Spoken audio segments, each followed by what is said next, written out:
Magandang araw mga kapolitika at welcome back dito sa ating YouTube channel. Sa vlog na ito ay ating pag-uusapan itong pagkatalo ni Miss Atisa Manalo dito sa Miss Cosmo International. Ating pag-uusapan ano nga ba yung mga naging dahilan at mga naging rason bakit nalaglag siya sa top 5. Pero bago ang lahat ay huwag kalimutang mag-like at mag-subscribe muna kayo dito sa ating YouTube channel para updated kayo sa ating mga latest issue. So officially is nalaglag po or hindi po napasama itong ating pambato na si Atisa dito sa top 5. Okay, so yung naging official kanina is kasama itong si Indonesia at itong si Vietnam.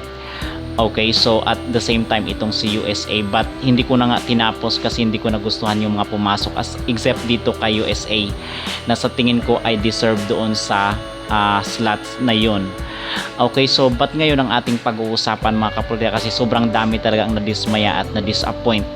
Talagang nalungkot at nagalit dito sa pagkalaglag ng ating pambato kasi we felt betrayed, especially na dito ay milyon-milyon yung ginastos ng mga Pinoy para sa mga botohan, and sa tingin ng mga tao ay parang pakonsuelo na lang yung pagkasali ni Atisa dito sa top 10. Okay, so maybe pag hindi binoto itong si Atisa at hindi siya nag number 1 doon sa sa botohan ay baka nga hindi siya napasama dito sa top 10. Okay, and in fact napag-usapan natin ito doon sa ating previous video or sa ating previous vlog na kung saan ay sure na or sigurado na pasok itong si Atisa dito sa top 10 dahil nga number 1 siya dito sa voting.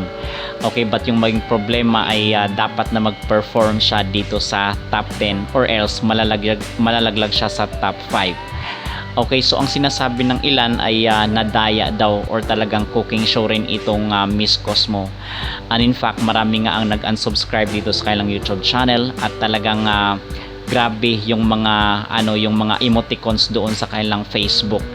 At nakita ko rin na nag-decline rin yung mga subscriber at yung mga followers doon sa Facebook dahil nga binoykot ng mga Filipino supporters. Okay, so mga kapolitika, dito ang sinasabi natin sa ating mga previous video ay kahit manalo or matalo man itong ating pambato ay talagang suportahan pa rin natin. Okay, kasi ang sinasabi nga natin na hindi nga tayo nag-expect na manalo itong si Atisa kasi magdepende yan sa kanyang performance.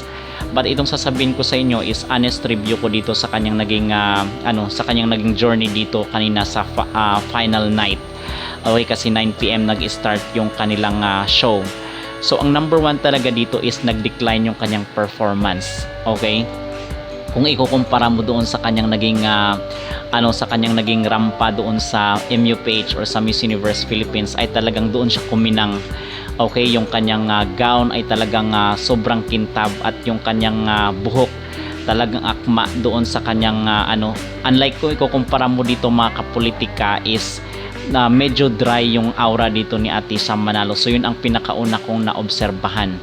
Okay, so yung number 1 talaga nagpatalo sa kanya at even nga yung mga medyo hati rin kasi ang opinion ng mga Pinoy. Merong iba nagsabi na yung gown ang nagpatalo at meron ng iba na cooking show. Okay, it's a 50-50 case for me. So merong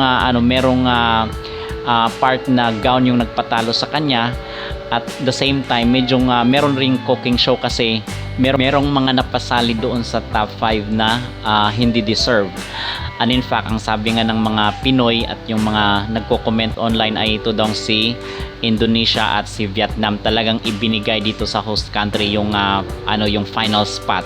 Kasi nung tinawag yung Vietnam mga kapolitika ay tila hindi siya makapaniwala kasi on the back of her mind ay siguro iniisip niya yung Pilipinas yung huling tatawagin, but unfortunately is Vietnam po yung na tinawag dito sa last part nung top 5. Okay, so ito na yung sinasabi natin dati na kung saan is dahil sa sobrang passionate ng mga Pinoy, especially ito sa mga botohan na gumagastos tayo ng milyon-milyon ay talagang pinagkakakitaan tayo nitong mga organization na ito mga kapolitika, itong kailang naging business. Okay, talagang gumagastos tayo dito at talagang hindi pa tayo nadala dito sa nangyari sa Miss Universe at ngayon naman dito sa dito sa Miss Cosmo at sa sunod pa baka itong sa Miss Grand International. At baka darating yung point na mawala na yung gana ng mga Pinoy na manood dito sa mga beauty pageant na ito. Okay, kasi parang nagagamit tayo sa kanilang mga negosyo. Okay, at natalakay na po na yan natin doon sa ating previous video, and ako personally is hindi pa ako gumastos dito sa sa Miss Cosmo na ito kasi sayang lang yung ating mga effort. At the same time, naglalabas tayo ng pera from our pocket, mga kapolitika. Tama na yung moral support, kasi ang sinasabi ko nga na kung pera-pera lang ito ay talagang panalo na yung Pinoy, but hindi po ganoon ang nagiging basihan na dito sa mga beauty pageant na ito.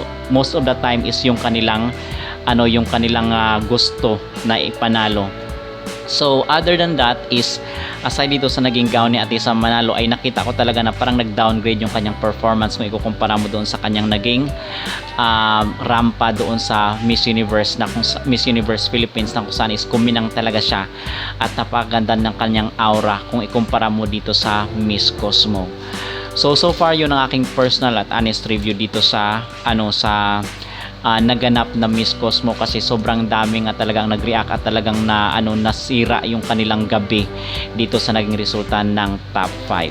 Okay, agree ba kayo mga kapolitika na kung saan is talagang niluto at talagang ibinigay sa host country yung final part ng top 5? Mag-comment down below at huwag kalimutang mag-like at mag-subscribe na rin kayo dito sa ating YouTube channel para updated kayo sa ating mga latest issue.